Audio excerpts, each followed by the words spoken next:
Masih bersama saya Eufolia, kembali kami sampaikan 3 berita utama Kaltim hari ini.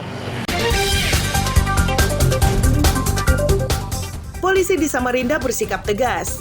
Pengendara sepeda motor yang menerobos jalur mobil di Jembatan Mahakam 4 ditilang. Di segmen kedua, kembali kami ajak Anda untuk menyaksikan peristiwa penting sepekan terakhir.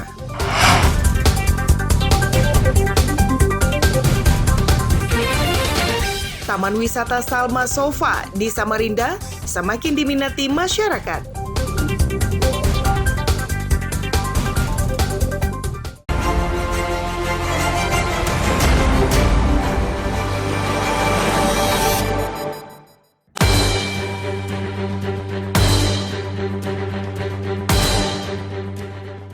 Banjir dengan kedalaman hingga setengah meter terjadi di Lempake Jaya, Samarinda. Banjir seperti ini diakui warga kerap terjadi usai diguyur hujan dan ini sudah berlangsung menahun. Tidak hanya pengendara, banjir ini pun menyebabkan aktivitas warga jadi terhambat.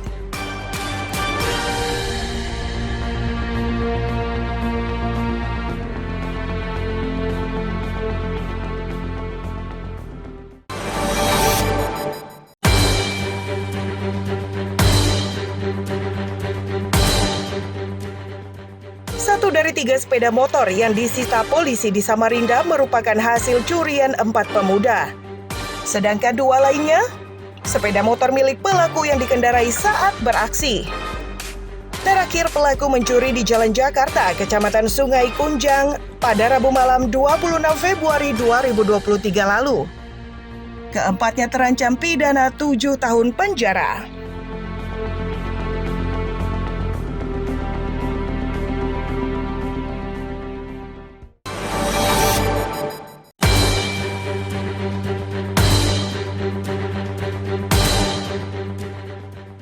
Apotek dan klinik kesehatan di Simpang 4 km 5 Sungai Buluh, Teluk Bayur, Kabupaten Berau terbakar. Petugas pemadam yang dikerahkan di lokasi kejadian harus bekerja cepat karena lokasi kebakaran cukup padat. Api pertama terlihat dari bagian belakang bangunan, namun belum diketahui penyebabnya.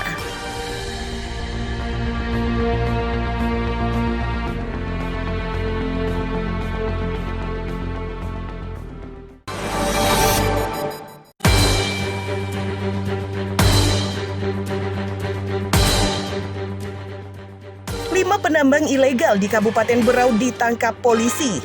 Kelimanya adalah MHA sebagai operator, SU selaku pengelola dan penanggung jawab lapangan, MI pemilik lahan, serta NR dan AS sopir truk. Pelaku dijerat Undang-Undang Minerba dengan ancaman pidana 10 tahun dan denda paling banyak 10 miliar rupiah.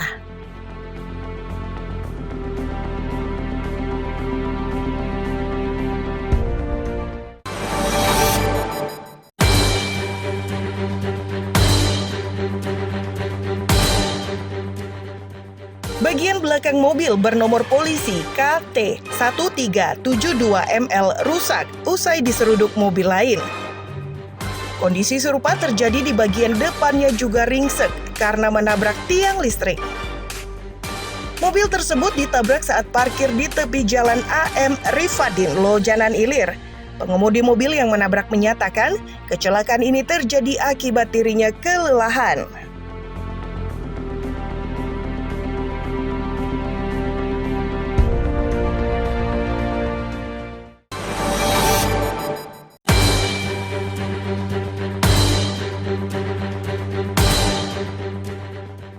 Hotel Wis Prime di Jalan Jenderal Sudirman, Balikpapan terbakar.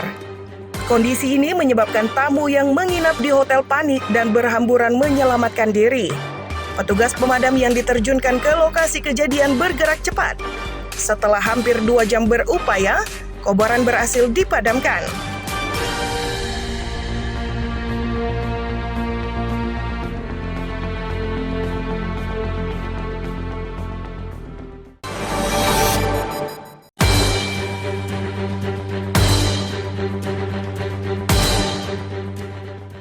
Warga bersama petugas membuka blokir jalan Ring Road 1 dan 2. Petugas juga mengerahkan alat berat untuk menyingkirkan tanah dan batu yang menutup jalan. Jalan tersebut dibuka setelah 2 bulan diblokir oleh warga yang menuntut ganti rugi lahan tersebut.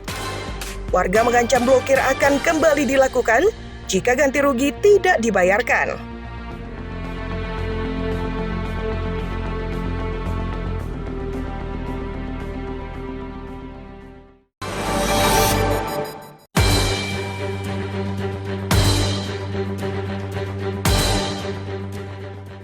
Air yang menggenangi jalan gerilya Sungai Pinang Samarinda ini nyaris tidak pernah surut hingga menyebabkan beberapa titik muncul lumut. Warga menyatakan kondisi ini sudah dirasakan menahun. Berbagai upaya sudah dilakukan agar pemerintah segera memperbaiki aliran air. Akan tetapi harapan tersebut belum terwujud.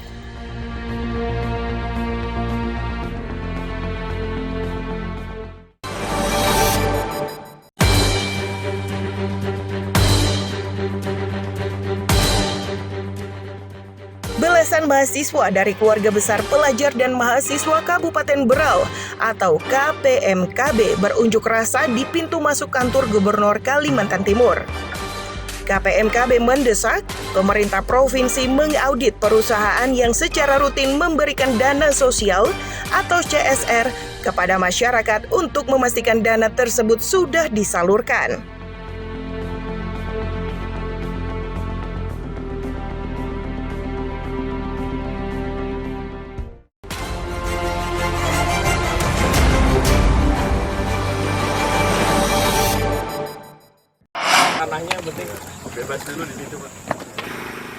Luhut Binsar Panjaitan bergerak cepat dengan melihat langsung pembangunan ibu kota negara Nusantara di Sepaku, Kabupaten Penajam Pasir Utara. Gerak cepat ini setelah Luhut ditunjuk Presiden menjadi Kepala Satuan Tugas Percepatan Realisasi Investasi di Ibu Kota Negara Nusantara.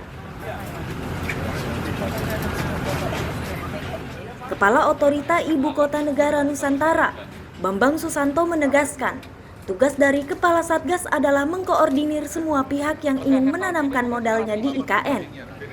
Upaya ini dinilai penting agar negara mengetahui secara pasti jumlah investasi yang didapat serta metode yang ditawarkan oleh para investor. Nanti apa BI, apa terus ke MK, apa gimana? Dibentuk juga satu tim tim task force khusus yang diketuai oleh Bapak Menko Marinvest, Pak Luhut, yang akan mengkoordinir Interdep dan juga semua lembaga yang terkait sehingga proses dari percepatan investasi di IKN ini dapat berjalan dengan lebih baik dan lebih efisien lagi. Dibentuk satu task force khusus untuk menyelesaikan berbagai permasalahan di bidang pertanahan.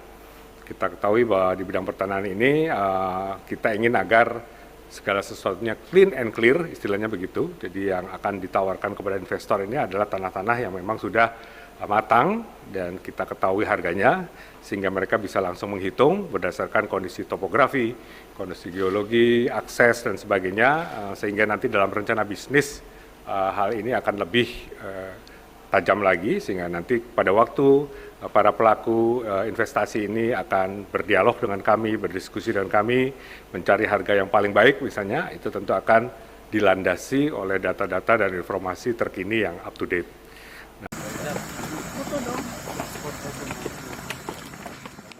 Data investasi di IKN sebanyak 209 surat permintaan.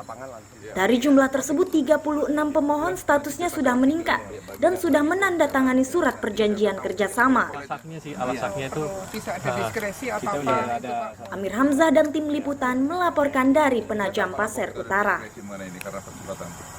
di lapangan banyak Nggak ada masalah. karena mungkin nggak ada.